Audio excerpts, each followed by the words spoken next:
ആ നബിതങ്ങൾ സല്ലല്ലാഹു അലൈഹി വസല്ലം തങ്ങൾ പോകുന്ന സമയം നമുക്ക് രണ്ട് കാര്യങ്ങൾ വിട്ടിട്ട് പോയി. തറക്തു ഫീക്കും അംറൈൻ ലൻ തളില്ലു മാ തമസ്സക്തും ബിഹിമാ കിതാബ് അല്ലാഹി വസുന്നത റസൂലിഹി. നിങ്ങൾക്ക് ഞാൻ രണ്ട് കാര്യം വിട്ടിട്ട് പോകുന്നുണ്ട്, അത് നിങ്ങൾ മുറുകെ പിടിക്കുകയാണെങ്കിൽ നിങ്ങൾ ഒരിക്കലും വഴിവഴക്കുകയില്ല. ഒന്ന് അള്ളാഹുവിന്റെ കിതാബും രണ്ട് റസൂലുള്ളാഹി സ്വല്ലല്ലാഹു അലൈഹി വസല്ലം സുന്നത്ത്. ശർമ്മ സ്നേഹമായി നമുക്ക് നമ്മളെ നബിതങ്ങൾ സല്ലല്ലാഹു അലൈഹി വസല്ലം സുന്നത്തിനോട് എത്ര അന്തസ്സ്, എത്ര അഭിമാനമുണ്ട്. നമ്മള് സാധാരണ പറയൽ തന്നെ സങ്കടം തോന്നും, അത് സുന്നത്തല്ലേ ഉള്ളൂ എന്ന് വെച്ചാൽ നമ്മളെ നബിക്കൊരു വിലയില്ല. നമ്മളെ നബിക്കൊരു വിലയില്ല സഹോദരന്മാരെ. അത് സുന്നത്തല്ലേ ഉള്ളൂ എന്ന് പറഞ്ഞാൽ ഒഴിവാക്കാനുള്ളതാണ്. ഈ നബിതങ്ങൾ സല്ലല്ലാഹു അലൈഹി വസല്ലം ഒരു സുന്നത്ത് സഹോദരന്മാരെ, ദുനിയാവുള്ള മുഴുവൻ വസ്തുക്കളും ത്രാസിന്റെ ഒരു തട്ടിലും ഹബീബായ നബിതങ്ങൾ സല്ലല്ലാഹു അലൈഹി വസല്ലം ഒരു സുന്നത്ത് ഒരു തട്ടിലും വെച്ചാൽ നബിതങ്ങൾ സല്ലല്ലാഹു അലൈഹി വസല്ലം സുന്നത്താണ് തൂങ്ങുക. അള്ളാഹ്ക്ക് അള്ളാന്റെ ഹബീബിന്റെ സുന്നത്തിനോടാണ് ഇഷ്ടം, ഹബീബിനോടാണ് അള്ളാഹ്ക്ക് ഇഷ്ടം. അതുകൊണ്ട് നമ്മുടെ ജീവിതം സഹോദരന്മാരെ സുന്നത്ത് നിന്ന് ഖാലിയാണ്. നമ്മുടെ ജീവിതം സുന്നത്ത് നിന്ന് ഖാലിയാണ്. ഞാൻ നേരത്തെ പറഞ്ഞു, ലാ ഇലാഹ ഇല്ലല്ലാഹ് ദിക്കാ നഹി സക്ത. ലാ ഇലാഹ ഇല്ലല്ലാഹ് ഒരാൾക്ക് കാണിച്ചു കൊടുക്കാൻ പറ്റൂല. മുഹമ്മദ് റസൂലുള്ളാഹ് ചുപ്പാ നഹി സക്ത. മുഹമ്മദ് റസൂലുള്ളാഹ് ഒളിപ്പിക്കാൻ കഴിയില്ല. മുഹമ്മദ് റസൂലുള്ളാഹ് എവിടെ ഉണ്ടായാലും പുറത്തുണ്ടായ ജീവിതം മുഴുവൻ കണ്ടാൽ, ഒരാളെ കണ്ടാൽ അറിയാം ഇയാൾ പോലീസുകാരനാണ്, ഇയാളെ കണ്ടാൽ അറിയാം ഇയാൾ ഡ്രൈവറാണെന്ന്, ഇയാളെ കണ്ടാൽ അറിയാം ഇയാൾ മുനിസിപ്പാലിറ്റി ജോലി ചെയ്യുന്ന ആളാണെന്ന്, ഓരോരുത്തരും കണ്ടാൽ അറിയാം. പക്ഷേ ഹബീബായ നബിതങ്ങളെ ഉമ്മത്തിനെ കണ്ടാൽ ഇതൊരു മുഹമ്മദിയാണ്, ഇതൊരു നബിതങ്ങളെ ഉമ്മത്തിയാണെന്ന് കണ്ടാൽ അറിയോ സഹോദരന്മാരെ? നിങ്ങൾ പറയുന്നറിയോ? ഓരോരുത്തരും കണ്ടാൽ അറിയാം ഇതിന്റെ കളിക്കാരന്റെ ആളാണ്, ഇതിന്റെ നടന്റെ ആൾക്കാരാണ്, ഇയാളെ നടൻ ഇയാളാണ്, ഇയാളെ ഫാൻസ് ഇയാളാണ്. എല്ലാവരും കണ്ടാൽ അറിയാം നമ്മളെ ഫാൻസ് ആരാണ്? റസൂലുള്ളാഹി സ്വല്ലല്ലാഹു അലൈഹി വസല്ലം തങ്ങളെ സ്നേഹിക്കുന്ന ആളാണ് ഇയാളെന്ന് നമ്മളെ കണ്ടാൽ അറിയോ സഹോദരന്മാരെ? നമ്മൾ ഏത് മുഖമായിട്ടാണ് നാളെ ഹബീബിനെ നാളെ ആഖിറത്ത് കാണുന്ന സഹോദരന്മാരെ? ദുനിയാവിന്റെ ഈ ചീഞ്ഞളിഞ്ഞ ഈ വസ്തുക്കൾക്ക് വേണ്ടി ഹബീബിന്റെ സുന്നത്തിന്റെ കഴുത്തിൽ കത്തി വെക്കുന്നവർ വല്ലാഹി നാളെ റബ്ബിന്റെ മുമ്പ് നിൽക്കുമ്പോൾ അവിടുന്ന് മനസ്സിലാവും സഹോദര, യൗമ യഅല്ലു ളാലിമു അലാ യദൈ. അക്രമിയായ ആൾക്കാർ അവരുടെ കൈകൾ കടിക്കുന്ന ദിവസം എന്ന് ഖുർആൻ പറയുന്നുണ്ട്. യൗമ യഅല്ലു ളാലിമു അലാ യദൈ വയഖൂലുൽ കാഫിറു യാ ലൈതനി ഇത്തഖൽതു മഅ റസൂലി يا ليتني اتخذت مع الرسول سبيلا يا ويلتى ليتني لم اتخذ فلانا خليلا. ഖുർആൻ അല്ലാഹ് പറയാൻ വേറെ കൈകൾ കടിക്കുന്ന ദിവസം അല്ലാഹ് പറയാൻ യൗമ യഅല്ലു ളാലിം അലാ യദൈ, രണ്ട് കൈയും കടിക്കും. എന്നിട്ട് അവൻ പറയും, ഞാനെങ്ങാനും ഈ പ്രവാചകന്റെ മാർഗം പിന്തുടരുന്നെങ്കിൽ എത്ര നന്നായേനെ. യാ വൈലത്ത, എന്റെ നാശനെ. യാ വൈലത്ത ലൈതനി ലം അത്തഖിദ് ഫുലാനൻ ഖലീല, ആ ചങ്ങായിനെ എന്റെ നേതാവാക്കാതിരുന്നെങ്കിൽ എത്ര നന്നായനെന്ന് ഓരോ മനുഷ്യനും കൈകടിച്ച് നാളെ അള്ളാന്റെ മുന്നിൽ പരിസരന്മാരെ. അന്ന് മനസ്സിലാവും നബിതങ്ങളെ സുന്നത്ത് എന്താണെന്ന്, അന്ന് മനസ്സിലാവും റസൂലുള്ളാഹി സ്വല്ലല്ലാഹു അലൈഹി വസല്ലം ചര്യ എന്താണെന്ന്. ഇന്ന് നമുക്ക് നാണക്കേടല്ലേ, ഇന്ന് നമുക്ക് മോശക്കേടല്ലേ നബിതങ്ങളെ സുന്നത്തും വെച്ച് നടക്കാൻ? ആളാണെന്ന് കണ്ട ഈ മുസ്ലിമാന്ന് പറയൽ നിങ്ങൾക്ക് നാണക്കേടല്ലേ? ഏത് റബ്ബിന്റെ കോടതിക്കാ സഹോദരൻ ഞാൻ നിങ്ങൾ പോവാൻ വിചാരിക്കുന്നത്? ഏത് റബ്ബിന്റെ കോടതിയിലേക്കാൻ? നബിതങ്ങൾ സല്ലല്ലാഹു അലൈഹി വസല്ലം തങ്ങളുടെ സഹാബാക്കൾ ജീവിതം മുഴുവനും കൊടുത്തത് ഈ ദീനിന് വേണ്ടിയിട്ടായിരുന്നു, ഈ ഒരു സുന്നത്തുകൾ ലോകത്ത് നിലനിർത്താനായിരുന്നു. സുന്നത്ത് നമുക്കൊരു വിലയില്ല, ആണിന് വിലയില്ല, പെണ്ണിന് വിലയില്ല. നമ്മളെ ഇച്ഛക്കനുസരിച്ച് ജീവിക്കാൻ, നമുക്ക് ഇച്ഛക്കനുസരിച്ച് ജീവിക്കാൻ, എന്റെ മുഖത്തിന്റെ കോലം, എന്റെ ശരീരത്തിന്റെ കോലം, എന്റെ വസ്ത്രത്തിന്റെ കോലം തെരഞ്ഞെടുക്കാൻ എനിക്ക് എന്താ അവകാശമുള്ളത്? വ്യക്തമായി ജീവിതത്തിന് മാതൃകക്ക് വേണ്ടിയിട്ടല്ലേ മുഹമ്മദ് റസൂലുള്ളാഹി അയച്ചത്? ലഖദ് കാന ലക്കും ഫീ റസൂലില്ലാഹി ഉസ്വത്തുൻ ഹസന ലിമൻ കാന യർജുല്ലാഹ വൽ യൗമിൽ ആഖിർ. അല്ലാഹു പറയാൻ ലഖദ് ലാം ഖദ് അറബിയിൽ വന്ന ഭയങ്കര കടുപ്പാണ്. ലഖദ് കാന ലക്കും, തീർച്ചയായിട്ടും നിങ്ങൾക്കുണ്ട്, ഫീ റസൂലില്ലാഹ്, അല്ലാഹുവിന്റെ റസൂലിലുണ്ട്, ഉസ്വത്തുൻ ഹസന, ഏറ്റവും നല്ല മാതൃക ഉണ്ട്. ഏറ്റവും നല്ല മാതൃക റസൂലുള്ളാഹിയുടെ മാതൃക സഹോദര. ഇവിടുത്തെ സിനിമാ താരത്തിന്റെ അല്ല, ഇവിടുത്തെ വൃത്തികെട്ടവന്മാരുടെ അല്ല, ഈ ഭൂമിയുടെ തൊലിപ്പുറത്ത് ജീവിക്കുന്നതിൽ ഏറ്റവും നികൃഷ്ടരും വൃത്തികെട്ടവരുമാണ് അവർ. അവരാണ് ഈ നാട്ടിൽ ഫിത്തനകളും ഈ നാട്ടിൽ ആഭാസത്തരങ്ങളും തോന്നിവാസങ്ങളും കൊണ്ട് നടക്കുന്നവർ. അതിന്റെ പ്രചാരകർ അവരാണ്. അവരെയാണ് ഞാൻ നിങ്ങളും കോലം കെട്ടുന്നത്. ലഖദ് കാന ലക്കും ഫീ റസൂലില്ലാഹി ഉസ്വത്തുൻ ഹസന ലിമൻ കാന യർജുല്ലാഹ വൽ യൗമിൽ ആഖിർ. എല്ലാവർക്കും അല്ലാഹുവിന്റെ റസൂൽ മാതൃകയില്ല, നല്ല പോലെ കട്ടോളിൻ. എല്ലാവർക്കും അല്ലാഹുവിന്റെ റസൂൽ മാതൃകയില്ല. ലിമൻ കാന യർജുല്ലാഹ, അള്ളാനെ പ്രതീക്ഷിക്കുന്ന ആൾക്ക് മാത്രമേ മാതൃകയുള്ളൂ. ഓൻകെ മൂത്ത് താടി വെക്കാൻ കഴിയുള്ളൂ, ഓൻകെ റസൂലുള്ളാഹിനെ പിൻപറ്റാൻ കഴിയുള്ളൂ. സഹോദര, താടി മാത്രമല്ല, ജീവിതത്തിന്റെ മുഴുവൻ രംഗങ്ങളിലും ഓൻക്ക് അള്ളാനെ കാണണമെന്ന് പേടിയുള്ളവനാണ് സഹോദര. അല്ലത്തൊക്കെ എന്ത്, അവന് ഭൂമിയുടെ തൊലിപ്പുറത്ത് മൃഗങ്ങളെ പോലെ നാൽക്കാലികളെ പോലെ തിന്നുകുടിച്ച് സുഖബോധിച്ച് ജീവിച്ചാൽ മതി. അള്ളാനെ കാണണമെന്ന് പേടിയുള്ളവരുണ്ടല്ലോ. ലിമൻ കാന യർജുല്ലാഹ്, അള്ളാനെ കാണണമെന്ന് പ്രതീക്ഷിക്കുന്ന ആൾക്കാർ, വൽ യൗമിൽ ആഖിർ, ഇതൊക്കെ വിചാരണ ചെയ്യണ ഒരു അന്ത്യനാളുണ്ട് എന്ന് വിശ്വസിക്കുന്ന ഒരാളെ ഞാൻ പറയുന്നത്. അള്ളാഹു പറഞ്ഞത് അവരോടാണ്, റസൂലുള്ളാഹി നിങ്ങൾക്ക് മാതൃകയുണ്ട് എന്ന്. ആ റസൂലിനെ വിട്ടിട്ട് രക്ഷപ്പെടാൻ കഴിയില്ല സഹോദരന്മാരെ. ഇവിടെ ഏത് പാർട്ടിന്റെ ആളാവാം, ഏത് ആൾക്കാരും കൂട്ടത്തിലാവാം, അള്ളാന്റെ റസൂലിനെ കൂടാതെ സ്വർഗത്തേക്ക് കയറാൻ നിങ്ങൾ ആരും വിചാരിക്കണ്ട, ഒരിക്കലും വിചാരിക്കണ്ട. പ്രശ്നങ്ങൾ ഉണ്ടാവും, പ്രതിസന്ധികൾ ഉണ്ടാവും, കളിയാക്കൽ ഉണ്ടാവും, കുത്തുവാക്കുകൾ ഉണ്ടാവും. ഇതെല്ലാം മുഅ്മിന് അനുഭവിക്കാനുള്ളത്. അബൂജഹൽ, അബൂലഹബ് ഓരൊക്കെ സുഖമായിട്ട് ജീവിച്ചു. അതിന്റെ കൂട്ടത്തിൽ സഹാബാക്കൾക്കും ജീവിച്ചുകൂടായിരുന്നോ ഒരു കലിമ പറഞ്ഞിട്ട്? ഇല്ല. എന്തുകൊണ്ട് അബൂജഹൽ കലിമ പറഞ്ഞില്ല സഹോദരന്മാരെ? എന്തുകൊണ്ട് അബൂജഹൽ കലിമ പറഞ്ഞില്ല? അബൂലഹബ് എന്തുകൊണ്ട് കലിമ പറഞ്ഞില്ല? ഓർക്ക് എന്താ കലിമ ഉച്ചരിക്കാൻ മടി ഉണ്ടായിട്ടാ? അല്ല. ഓർക്ക് ദീൻ ശരിയല്ല എന്ന് അറിഞ്ഞിട്ടാ? അല്ല. ഓർക്കറിയാം ഈ കലിമെങ്ങാനും പറഞ്ഞാൽ പിന്നെ ഈ മുഹമ്മദ് സല്ലല്ലാഹു അലൈഹി വസല്ലം പറയുന്നമാതിരി നമ്മള് ജീവിക്കേണ്ടി വരും. ഈ നാട്ടിൽ നേതാവായി ജീവിക്കണ ഈ അബൂജഹലായ ഞാൻ എങ്ങനെ എന്റെ ഈ ചെറിയവനായ ഈ മുഹമ്മദിനെ, വാപ്പിയും ഉമ്മയൊന്നും ഇല്ലാത്ത ഈ യതീമായ ഇവനെ ഞാൻ അനുസരിക്കുക? അത് നടക്കൂല. ഇതെന്നല്ല സഹോദരന്മാരെ നിങ്ങൾ മനസ്സിന്റെ സ്ഥിതി. സുന്നത്താണെന്ന് 100 വട്ടം അറിയില്ല നമുക്ക്. ഒരദീസല്ല, 2 ഹദീസല്ല, 3 ഹദീസല്ല, 4 ഹദീസല്ല, 5 ഹദീസല്ല, 6 ഹദീസല്ല, 7 ഹദീസല്ല, 8 ഹദീസല്ല, 9 അല്ല, 10 അല്ല, 11 അല്ല, 12 അല്ല, ഡസനായി. ഇതിന്റെ അപ്പുറത്തേക്ക് സഹീഹ് ഹദീസ് ഞങ്ങൾക്ക് തരാം, നിങ്ങൾക്ക് ഞാൻ തരാം. അല്ലാഹുവിന്റെ റസൂൽ സല്ലല്ലാഹു അലൈഹി വസല്ലം തങ്ങൾ ഒരു മുഅ്മിനോട് പറഞ്ഞു, നീ മുഅ്മിനാണ്, നീ മുഅ്മിനാണെങ്കിൽ, നിന്നെ ഇഷ്ടപ്പെടുന്ന ആളാണെങ്കിൽ നീ നിന്റെ മുഖത്ത് താടി വെക്ക്, ഖസ്സു ശാരിബ്, മീശ വെട്ട്, വാഫുൽ ലുഹ, താടിയെ വിട്ടേക്ക്, ഖാലിഫുൽ യഹൂദ വൻ നസാറ, ജൂത നസാറാക്കളോട് നിങ്ങൾ എതിരായി. അല്ലാഹുമ്മ അഹ്ലിക്കിൽ യഹൂദ്, അല്ലാഹുമ്മ അലൈക ബിസനാദീദിൽ യഹൂദി വൻ നസാറ എന്ന് പറയും. ആമീൻ ആമീൻ നമ്മൾ പറയുന്നുണ്ട്. ജീവിതം ജൂതനെ പോലെ, ജീവിതം ജൂതനെ പോലെ. നുബുവത്തിന്റെ ആവോണ്ട് പറഞ്ഞതല്ലേ ഖാലിഫുൽ യഹൂദ വൻ നസാറ, നീ മീശ വെട്ട്, താടിയെ വിട്ടേക്ക്, ജൂത നസ്രാനിനോട് എതിരാവുന്നു. പിന്നെന്താ നീ ജൂതനെ പോലെ ആയത്? നീ എന്തുകൊണ്ട് ജൂതനെ പോലെയായി? നീ ഭൗതിക ജീവിതത്തിന്റെ തൊലിപ്പുറത്ത് ഇതിന്റെ സുഖങ്ങൾ ആസ്വദിച്ച് ഇതിന്റെ നീരും കുടിച്ച് ജീവിക്കാനാണ് വിചാരിക്കുന്നതെങ്കിൽ നാളെ ഖബർ മുതൽ തുടങ്ങുന്ന ജീവിതത്തിൽ ഇതിന്റെ കയ്പ് നീര് കുടിക്കേണ്ടി വരും. ആരാണ് നീ പേടിക്കുന്നത്? നമ്മൾ ആരാണ് പേടിക്കുന്നത് സഹോദരന്മാരെ? ആർക്കു വേണ്ടിയാണ് ജീവിക്കുന്നത്? എത്ര കാലം ഈ ജീവിതമുണ്ട്? സുന്നത്തല്ല എന്ന് പറഞ്ഞ് ഒഴിവാക്കാനുള്ളതല്ല. ഒരൊറ്റ സഹാബി മരുന്നിൽ ചേർക്കാൻ ഒരു സഹാബിനെ ലക്ഷക്കണക്കിന് സഹാബാക്കളുണ്ട്. ഇമാം യൂസുഫ് റഹ്മത്തുള്ളാഹി അലൈഹിയുടെ അഭിപ്രായം അനുസരിച്ച് 2 ലക്ഷത്തോളം സഹാബാക്കളുണ്ട്. 2 ലക്ഷത്തോളം സഹാബാക്കൾ നബി തങ്ങൾ സല്ലല്ലാഹു അലൈഹി വസല്ലം വഫാത്തിന്റെ സമയം. ഏതെങ്കിലും ഒരു സഹാബി താടി വടിച്ചതായിട്ട് നിങ്ങൾ പറയുകയാണെങ്കിൽ ഞങ്ങൾ പറഞ്ഞ മാതിരി ആയിക്കോളാം. നിങ്ങൾക്ക് ആരെ മാതൃക? നിങ്ങൾക്കാരാണ് മാതൃക? നല്ലപോലെ ആലോചിച്ചോളി.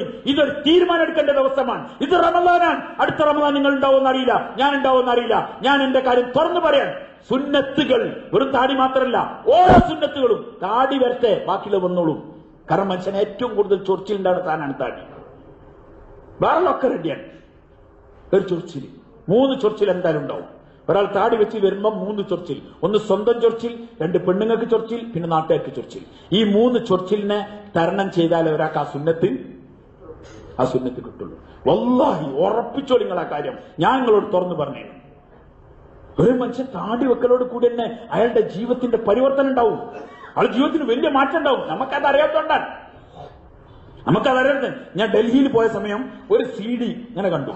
ദുനിയ और आखिरत की कामयाबी दीन में है, ദുനിയാവിന്റെ ആഖിറത്തിന്റെ വിജയം ദീനിലാണ് എന്ന് പറഞ്ഞ CD ഇങ്ങനെ കണ്ടു. അത് കുഴപ്പമില്ല, ടൈറ്റിൽ ഓക്കെയാണ്. പക്ഷെ അതിന്മേൽ കൊടുത്ത ചിത്രം എന്താ പറഞ്ഞാൽ ഒരു ബാറ്റ്, സ്റ്റെമ്പ്, ബോള് ഇങ്ങനെ കൊടുത്തു. ഇതിങ്ങനെ കണ്ടപ്പോ ഞാൻ വിചാരിച്ചു, എന്താ ഇത്? ദുനിയ और आखिरत की कामयाबी दीन में है, പിന്നെ സ്റ്റെമ്പും ഈ സാധനങ്ങളൊക്കെ ഉള്ളത്. അപ്പൊ ഞാൻ അയാളോട് പറഞ്ഞ ആ CD തരായിരുന്നു. ആ CD വാങ്ങിയാണ്. അപ്പൊ നോക്കുമ്പോ ഇതൊക്കെ വായിച്ചപ്പോ എനിക്ക് മനസ്സിലായി. CD കേട്ടു. CD കേട്ടപ്പോ നമ്മൾ അയൽ രാജ്യത്തുള്ള ഒരു കളിക്കാരനാണ്. അയാൾ സംസാരിക്കാണ്, ക്രിക്കറ്റ് കളിക്കാരൻ. നിങ്ങൾക്കൊക്കെ ആളെ പേരറിയാം. അയാളെ സംസാരമാണ്. അയാൾ മദീനയിൽ ഹജ്ജിന് വേണ്ടി വന്നപ്പോൾ മദീനയിൽ കുറച്ച് സമയം കൊടുത്തപ്പോൾ ഏതോ റൂമിൽ നിന്ന് കൂട്ടുകാരായിട്ട് സംസാരിച്ചത് ആരോ മൊബൈലിലോ മറ്റോ റെക്കോർഡ് ചെയ്തിട്ട് അത് വിട്ടതാണ്. അതിൽ അദ്ദേഹം പറയുന്നുണ്ട്, അതിൽ അദ്ദേഹം ജീവിതത്തിൽ നിങ്ങൾ ആലോചിക്കി, നമ്മളാ പഴയ മൈനം ജീവിച്ചാൽ മതിയോ? അവൻ പറഞ്ഞു, ഞാൻ ലണ്ടനിലേക്ക് കളിക്കാൻ വേണ്ടി പോയി, 8 ലക്ഷം റുപ്യന്റെ മ്യൂസിക് ഉപകരണമായിട്ടാണ് ഞാൻ എന്റെ വീട്ടിൽ വന്നത്. എത്ര? 8 ലക്ഷം റുപ്യന്റെ പെരല്ല, 8 ലക്ഷം റുപ്യന്റെ. എന്നിട്ട് ഞാൻ ഭയങ്കര ഫഹർക്കി തോർപ്പർ, ഞാൻ ഭയങ്കര അഭിമാനത്തോടെ ആൾക്കാരോട് പറഞ്ഞിരുന്നു, എന്ത് മ്യൂസിക് വേണ്ട ആൾക്കാർക്കൊക്കെ കാണിച്ചു കൊടുക്കും. ഞാൻ എന്റെ ജീവിതത്തിൽ ഒരു തിരിച്ചുപോക്കുണ്ടായപ്പോഴാണ് മനസ്സിലായത് ഞാൻ എത്ര വലിയ നാറിയായിരുന്നു, എത്ര വലിയ മോശക്കാരനായിരുന്നു. ഞാൻ സുന്നത്തിനെ എന്റെ ജീവിതത്തിൽ നിന്ന് ഒഴിവാക്കിയിരുന്നു. ഇന്ന് ഞാൻ താടി വെച്ചു, താടി എത്ര ഇസ്സത്തുള്ളതാണെന്ന് ഞാൻ വെച്ചപ്പോഴാണ് എനിക്ക് മനസ്സിലായത്. എന്നോട് ആൾക്കാർ ചോദിക്കാൻ തുടങ്ങി, കോൺസ മൗലാനാഹേ, ഇത് ഏത് മൗലാനാണെന്ന് ചോദിക്കാൻ തുടങ്ങി ആൾക്കാരോട്. സുന്നത്ത് വരുമ്പോ അയാൾ പറയുന്നത് ഇസ്സത്ത് എത്ര കൂടിന്ന് അള്ളാഹ്ക്ക് മാത്രമേ അറിയുള്ളൂ, എനിക്ക് അത്ര ഇസ്സത്ത് കൂടിന്ന്. ഓരൊക്കെ ഓരോ ജീവിതത്തെ മാറ്റുന്നു. നമ്മളിപ്പോഴും ഈ ദുനിയാവിന്റെ താൽക്കാലികമായ ആരും നമുക്ക് പേടിയില്ല. നമുക്ക് എല്ലാരെയും പെണ്ണുങ്ങളെ പേടിയാണ്, അമ്മോസാക്കനെ പേടിയാണ്, അമ്മായിമാനെ പേടിയാണ്, ചങ്ങായിമാരെ പേടിയാണ്. ഒരു നിബിധങ്ങളെ സുന്നത്ത് എടുക്കുമ്പോൾ നമ്മൾ ഭീരുവാണ്. സുന്നത്ത് വരത്ത ജീവിതത്തിൽ, സുന്നത്ത് വരത്ത ജീവിതത്തിൽ ഒരു മുഅ്മിന്റെ, ഒരു മനുഷ്യന്റെ, ഒരു പുരുഷന്റെ ഒരു ഷിയാറാണ്, ഒരു ഷിയാറാണ് താടി. ഓരോ ജീവിതത്തിൽ ഓരോ രംഗങ്ങളിലും വെറും ഒരു താടി മാത്രമല്ല, മനുഷ്യന്റെ വസ്ത്രം ഒന്ന് ഇരണിക്ക് തായാക്കാൻ പാടില്ല. വൈൽ ബോധമുള്ളവനായിരിക്കണം. ഓന്റെ വസ്ത്രത്തിൽ, ഓന്റെ ഔറത്തിന്റെ കാര്യത്തിൽ ശ്രദ്ധിക്കണം. എന്നൊക്കെ ചില ബാക്കിൽ തപ്പ് നിസ്കരിക്കാൻ പറ്റൂല. അങ്ങനത്തെ പാന്റ്, അങ്ങനത്തെ കുപ്പായം, ഫുള്ള് തൊടന്റെ അളവ് കറക്റ്റ് കിട്ടും, അങ്ങനത്തെ ടൈറ്റ് ഫിറ്റ്. ആർക്കും വേണ്ട സൗരന്മാരെ നമ്മൾ ജീവിക്കണേ? അതുകൊണ്ട് ജീവിതത്തിൽ തിരിച്ചുപോക്ക് ആവശ്യം സൗരന്മാരെ, ഇല്ലെങ്കിൽ ഈ അവസ്ഥയിൽ മരിക്കും. താടിന്റെ സുന്നത്തിന്റെ പ്രത്യേകത എന്താ? നിങ്ങൾക്ക് ഉറങ്ങുമ്പോ, കുളിക്കുമ്പോ, നടക്കുമ്പോ, കിടക്കുമ്പോ, ഓടുമ്പോ, എത്രത്തോളം പറഞ്ഞാൽ എല്ലാ ഒരുവിധം സുന്നത്തൊക്കെ ഞാൻ മരിച്ചാൽ തലകെട്ടെടുത്ത് വെക്കും, തൊപ്പിയെടുത്ത് വെക്കും, ജുബ്ബയിച്ച് വെക്കും, ഒക്കെ വെക്കും. പക്ഷേ എന്നെ മയ്യത്ത് കുളിപ്പിക്കുമ്പോൾ, എന്നെ മയ്യത്തുങ്ങൾ കാണുമ്പോൾ, എന്റെ മയ്യത്തുങ്ങൾ കുളിപ്പിക്കുമ്പോൾ, എന്നെ കഫനറി പൊതിയുമ്പോൾ, എന്നെ മയ്യത്ത് കൊണ്ടുപോകുമ്പോൾ, എന്നെ ജനാസ നിസ്കരിക്കുമ്പോൾ, എന്റെ കവറിലെടുത്ത് വെക്കുമ്പോൾ ഒക്കെ ഉണ്ടാകുന്ന ഒരു സുന്നത്താണ് എന്ത്? ഇതൊരു മുഅ്മിന്റെ നിശാനാണ്, ഒരു മുഅ്മിന്റെ ഷിയാറാണ്. ഞാനൊരു മുഅ്മിനാണ് എന്ന് പറയും. നമ്മളൊക്കെ ഭയങ്കര സംഭവമാണ്, പക്ഷെ ഞാനൊരു മുഅ്മിനാന്ന് പറയാൻ നമുക്ക് പേടിയാണ്. ആരെ നമ്മൾ പേടിക്കുന്നത്? അതുകൊണ്ട് മുഹമ്മദ് റസൂലുള്ള ചുപ്പാനഹി സക്ത, മുഹമ്മദ് റസൂലുള്ള ഒളിപ്പിക്കാൻ കഴിയില്ലട്ടോ. നമ്മൾ താരം പറയാം, ആക്കെ ഹൃദയത്തിലുള്ള താടിയൊക്കെ ഹൃദയത്തിൽ ഇങ്ങനെ വരിക, എല്ലാ വെള്ളിയാഴ്ച ഹൃദയത്തിൽ ഇങ്ങനെ വെട്ടല. സാർമാരെ, ഹൃദയത്തിൽ മുളക്കുന്ന സാധനത്തിന്റെ പേരല്ല താടി. ഹൃദയത്തിൽ സുന്നത്ത് മുളക്കും, താടി പുറത്തു വരും. അതുകൊണ്ട് മുഹമ്മദ് റസൂലുള്ള എന്നുള്ളത് ചുപ്പാനഹി സക്ത, അത് ഒളിപ്പിക്കാൻ പറ്റൂല, അത് ഒളിപ്പിക്കാൻ പറ്റില്ല. കണ്ടാലറിയാം ഇതാരാണ്, ഇതൊരു മുഹമ്മദ് സലാസങ്ങൾ ആളാണ്. നമുക്കതിന് ധൈര്യമില്ല സൗരന്മാരെ. നമ്മൾ ആരെ പേടിക്കുന്നത്? നമുക്ക് ജീവിതത്തിനോട് അമിതമായ കൊതിയുണ്ട്. അതന്നെയാണ് നമ്മൾ ആഖിറത്തിന്റെ തകർച്ചന്റെ ഒന്നാമത്തേത് അതാണ്. നമുക്ക് ദുനിയാവിനോടുള്ള അമിതമായ ആർത്തി, അലച്ചിൽ. നബിതങ്ങൾ സല്ലല്ലാഹു അലൈഹി വസല്ലം തങ്ങൾ പറഞ്ഞു, എന്റെ ഉമ്മത്തിന്റെ മേൽ വിശന്ന് വലഞ്ഞൊട്ടിയ ഒരു തളികയിലേക്ക്, വിശന്ന് വലഞ്ഞൊട്ടിയ ഒരു സമുദായം ഭക്ഷണ തളികയിലേക്ക് ആർത്തിയോട് കൂടി ചാടി വീഴുന്നത് പോലെ എന്റെ ഉമ്മത്തിന്റെ മേൽ ചാടി വീഴും. സഹാബക്കൾ അത്ഭുതത്തോട് ചോദിച്ചു, അന്നത്തെ ദിവസം ഞങ്ങൾ കുറവായിരിക്കുമോ, ആൾക്കാർ കുറവായിരിക്കുമോ? നബി തങ്ങൾ സല്ലല്ലാഹു അലൈഹി വസല്ലം പറഞ്ഞില്ല, അല്ല, ബൽ അൻതും കസീർ, നിങ്ങളൊന്ന് ഭയങ്കര കൂടുതലുണ്ടാവും. വലാകിന്നകും ഉസാഉം കൗസാഇ സൈൽ, മലവെള്ളത്തിൽ ഒലിച്ചു വരുന്ന ചണ്ടികളെ പോലെയൊക്കെ നിങ്ങൾ ഉണ്ടാകുക. നിങ്ങളുടെ ഹൃദയത്തിൽ നിന്ന് ശത്രുക്കളോടുള്ള ഭയം നാം എടുത്ത്, നിങ്ങളുടെ ഹൃദയത്തിൽ ശത്രുക്കളോടുള്ള ഭയം നാം വിട്ടുതരും. നിങ്ങളോടുള്ള ഭയം ശത്രുക്കളുടെ ഹൃദയത്തിൽ നാം എടുത്തു കളയുകയും ചെയ്യും. ശത്രുക്കളോടുള്ള പേടി നിങ്ങളെ ഹൃദയത്തിൽ കിട്ടരും, നിങ്ങളോടുള്ള ഭയം ഓരോ ഹൃദയത്തിൽ ഉണ്ടായി അത് നാം എടുത്ത് ഒഴിവാക്കുകയും ചെയ്യും. എന്നിട്ട് റസൂലുള്ളാഹി സ്വല്ലല്ലാഹു അലൈഹി വസല്ലം പറഞ്ഞു, വഹിൻ പിടിപെട്ടിട്ടുണ്ട്, അവർക്ക് വഹിന് കുടുങ്ങിയിട്ടുണ്ട്. സഹാബാക്കൾ ചോദിച്ചു, ഫമൽ വഹിൻ യാ റസൂലല്ലാഹ്, എന്താ ഈ വഹിൻ എന്ന് പറഞ്ഞാൽ എന്താണ്? നബി തങ്ങൾ സല്ലല്ലാഹു അലൈഹി വസല്ലം പറഞ്ഞു, ഹുബ്ബുദ്ദുനിയ വ കറാഹിയത്തുൽ മൗത്ത്, ദുനിയാവിനോടുള്ള അമിതമായ സ്നേഹം, മരണത്തിനോടുള്ള വെറുപ്പ്. ഈ രണ്ട് കാര്യം ഉണ്ടായാൽ വിശന്ന് വലഞ്ഞൊട്ടിയ ഒരു സമുദായം ഭക്ഷണ തളികയിലേക്ക് ചാടി വീഴുന്ന പോലെ ഈ ഉമ്മത്തിന്റെ മേൽ ചാടി വീഴാൻ ആളുണ്ടാവും. ഞാൻ നിങ്ങളും ദുനിയാവിന്റെ കൊതിയിലും അലച്ചില്ലുമാണെങ്കിൽ സഹോദരന്മാരെ, സ്നേഹന്മാരെ, അതിന് ജീവിതത്തെ മാറ്റണം, അള്ളാഹുവിലേക്ക് തിരിയണം. ദുനിയാവിനല്ലെങ്കിൽ നാളെ വിട്ടിട്ട് പോകും. സഹോദരന്മാരെ, ഈ ബാക്കിയുള്ള സുന്നത്തും ബാക്കിയുള്ളൊക്കെ എവിടെ നമ്മുടെ ജീവിതത്തിൽ ഇല്ലെങ്കിൽ ആരെ നമുക്ക് പേടി? നമ്മൾ ആരും പേടിക്കേണ്ട സഹോദരന്മാരെ? മുഅ്മിൻ ഓൻ മരണത്തെ പേടിക്കാത്തവനാണ്. ഓൻ ജീവിക്കാൻ വേണ്ടി വന്നവനല്ല, ഓൻ മരിക്കാൻ വേണ്ടി വന്നവനാണ്. ഹംസ റളിയല്ലാഹു അൻഹു പറഞ്ഞില്ലേ, ഉഹദിന്റെ താഴ്വരയിൽ ഉഹദ് നടക്കാൻ വേണ്ടി പോകാൻ അവരുടെ 4 ആൺമക്കളെ, യുവാക്കളായ 4 ആൺമക്കളെ വിളിച്ചിട്ട് ഒരു പെണ്ണ് പറയാൻ, ഖൻസ റളിയല്ലാഹു അൻഹ ഒരറിയപ്പെട്ട കവയത്രിയായിരുന്നു, ടോപ്പ് കവിത എന്നൊരു. ആ സ്ത്രീ പറയാൻ 4 മക്കളെ വിളിച്ചിട്ട് പറയാൻ, ഇതാ നാളെ ഉഹദ് നടക്കാൻ വേണ്ടി പോവാൻ, നാളെ ഹക്കും ബാത്തിലും തമ്മിലുള്ള യുദ്ധം നടക്കാൻ വേണ്ടി പോവാൻ. അതുകൊണ്ട് ഒരു കാര്യം നിങ്ങൾ നല്ലപോലെ ശ്രദ്ധിക്കും, ഞാൻ നിങ്ങളെ വാപ്പയെ വഞ്ചിച്ചിട്ടില്ല, നിങ്ങളുടെ മാമമാർക്ക് അമ്മാമ്മമാർക്ക് ഞങ്ങൾ അപമാനം ഉണ്ടാക്കിയിട്ടില്ല. എന്ന് വെച്ചാൽ നിങ്ങൾ എന്റെ സ്വന്തം മക്കളാണ്, ഞാൻ അതിലൊരു കളങ്കവും വരുത്തിയിട്ടില്ല.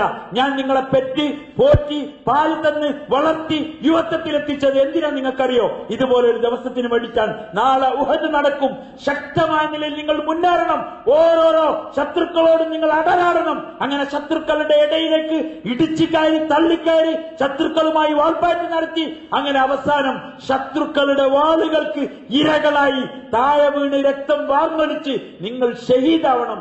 എന്നിട്ട് നാളെ റബ്ബിനോട് എനിക്ക് പറയണം, 4 ഷഹീദിന്റെ ഉമ്മയാണ് ഞാൻ എന്നിക്ക് എന്റെ റബ്ബിനോട് പറയണം. ഇതിനു വേണ്ടിയിട്ടാണ് ഞാൻ നിങ്ങളെ പോറ്റിയത് എന്നൊരു ഉമ്മ ഉഹദിന്റെ തലേ ദിവസം ഖൻസ റളിയല്ലാഹു അൻഹ പറഞ്ഞു. സഹോദരൻ, ഒരു മുഅ്മിന്റെ ജീവിതത്തിന്റെ മഖ്സദ് ഇതാണ്. നമ്മൾ ആർക്ക് വേണ്ടി ജീവിക്കും സഹോദരാ? മണിമാളികകളും ബിൽഡിങ്ങുകളും അമ്പരസുന്ദരികളായ വിചാരങ്ങളൊക്കെ ഉണ്ടാക്കി നമ്മൾ എന്തിനു ജീവിക്കുന്നു? ജീവിക്കുന്നത് അള്ളാഹുവിന്റെ റസൂൽ, അവന്റെ ദീൻ, ഇതിനു വേണ്ടി ജീവിക്കേണ്ടവരാണ് നമ്മൾ. ദുനിയാവിന്റെ അവസ്ഥകൾ, വതുഹിബ്ബൂനൽ മാല ഹുബ്ബൻ ജമ്മാ വതഅകുലൂന തുറാസ അക്ലൻ ലമ്മാ വതുഹിബ്ബൂനൽ മാല ഹുബ്ബൻ ജമ്മാ. 2 കാര്യം അല്ലാഹു പറഞ്ഞു. അനന്തരാവകാശ സ്വത്ത് അടക്കി പിടിച്ച് തിന്നുക. ഇന്നത്തെ ഏറ്റവും വലിയൊരു രോഗമാണത്. സമ്പത്തിനോട്ടിങ്ങനെ ആദ്യമായ ആർത്തി. സാർമാരെ സ്നേഹമാരെ, അതാണ് നമ്മളെ കൊണ്ടുപോകുന്നത്. അവിടെ സാർമാരെ മടങ്ങി തൗബ ചെയ്യും, കരീം, ജീവനും തീരുമാനിക്കും. ഇത്ര കൊല്ലം പോയി, ഇനിയുള്ള ഓരോ ദിവസമാണെങ്കിൽ ആ ഓരോ ദിവസം ഞാൻ എന്റെ അള്ളാഹുന്റെ റസൂലിനും വേണ്ടിയിട്ട്, അതല്ലാതെ അതിന്റെ അപ്പുറത്തേക്ക് എനിക്ക് വേറെ ലക്ഷ്യമില്ല. ഉമ്മായാലും ബാപ്പായാലും ആരായാലും ഉടമസ്ഥനായ അള്ളാഹുവിനെ അനുസരിക്കുന്ന കാര്യത്തിൽ ഒരടിമനിങ്ങൾ അനുസരിക്കണ്ടെന്ന് റസൂലുള്ളാഹി സ്വല്ലല്ലാഹു അലൈഹി വസല്ലം പറഞ്ഞു. ഒരാളോട് കീഴ്വഴക്കല്ല, ഉമ്മാവട്ടെ വാപ്പാവട്ടെ, ഓരൊക്കെ അള്ളാഹുവിന്റെ റസൂൽ കഴിഞ്ഞിട്ടുള്ള സ്ഥാനം എടുക്കൊള്ളൂ. അതുകൊണ്ട് നമ്മുടെ ജീവിതത്തിൽ തീരുമാനം എടുക്കണം.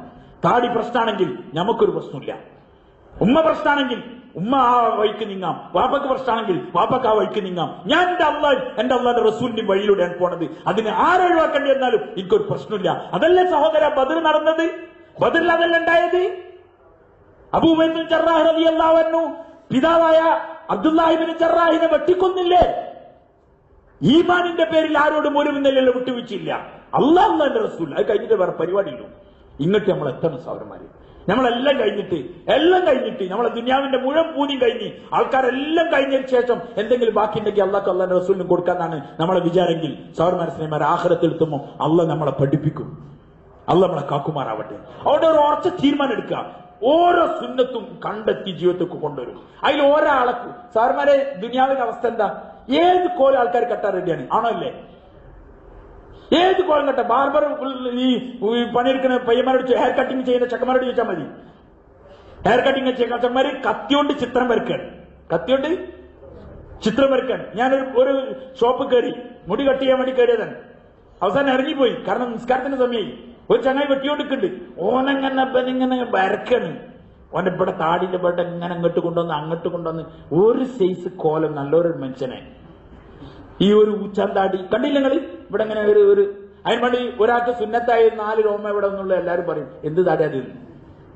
നേരെ മറിച്ച് ഓമ്പടെ കൊണ്ടുവന്ന് ഊച്ചാൻ ഒരു 3 താടി വെച്ചാൽ അത് ലോകത്ത് ഭയങ്കര സംഭവം. മുടി 4 അങ്ങോട്ട് വെച്ചു, ഇവിടെ ഇളനീ ചെത്തിയമാരൊക്കെ മുടി നന്നായിട്ട് പഠിച്ച് ഒക്കെ ഭയങ്കര. അത് ഉമ്മാർക്ക് പ്രശ്നമില്ല, വല്യമാർക്ക് പ്രശ്നമില്ല, ആർക്ക് പ്രശ്നമില്ല. ഇതിന്റെ ഏറ്റവും വലിയ ശത്രുക്കൾ, സുന്നത്തിന്റെ ഏറ്റവും വലിയ കഠിനമായ ശത്രുക്കൾ സഹോദരിമാരാണ്. ഓരോ ശൈത്താൻ വേഗം കയറി പിടിക്കാം. കാരണം ശൈത്താൻ എളുപ്പമുള്ള മരം, പാഞ്ഞേറാൻ പറ്റിയ മരം ഏതാണ്? സ്ത്രീകളാണ്.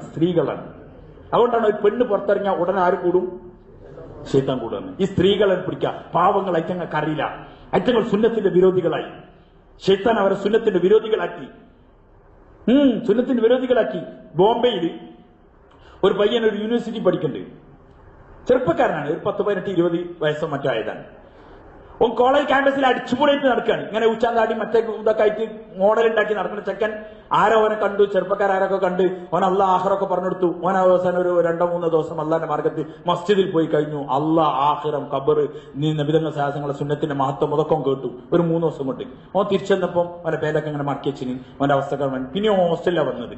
ഹോസ്റ്റലിൽ വന്ന് ഓന്റെ താടി പിന്നെ പഠിക്കൽ ഒഴിവാക്കി. ചെറിയ ചെറിയ താടികൾ വന്നു, ചെറിയ ലൈറ്റ് താടി ഇങ്ങനെ വന്നിന്. ആ സമയത്ത് സ്കൂൾ വെക്കേഷൻ ഉണ്ടായപ്പം വീട്ടിൽ പോയി. വീട്ടിൽ പോയപ്പോ ഓന്റെ നാനി ജാനുണ്ട്. നാനി എന്ന് പറഞ്ഞാല് ഉമ്മന്റെ അമ്മ വീട്ടിലുണ്ട്. വെല്ലിമ്മ. അപ്പൊ വെല്ലിമ്മ ഇങ്ങനെ കണ്ടപ്പോ വെല്ലിമ്മ പറഞ്ഞു, നാനിയൊക്കെ പറഞ്ഞ വയസ്സായ അമ്പത്തിന്. അത് സ്ത്രീ പറയട്ടെ, ബേട്ട ഈ ക്യാ ഹേ മോനത് എന്താണ്, കിസ്ക തരീക്കായ ധാരം മാർഗാണ്, ഏത് മോഡലത്, കിസ്ക തരീക്ക അപ്നായ ആരോ മോഡലത് എടുത്തത്. ലഡ്കി നെഹിമിലേക്ക്. ചെറുപ്പക്കാരാകെ തെറ്റിക്കാനുള്ള ഒരു പണി അതാണ്. പെണ്ണ് കിട്ടൂല. ലഡ്കി നെഹിമിലേക്ക് പറഞ്ഞാൽ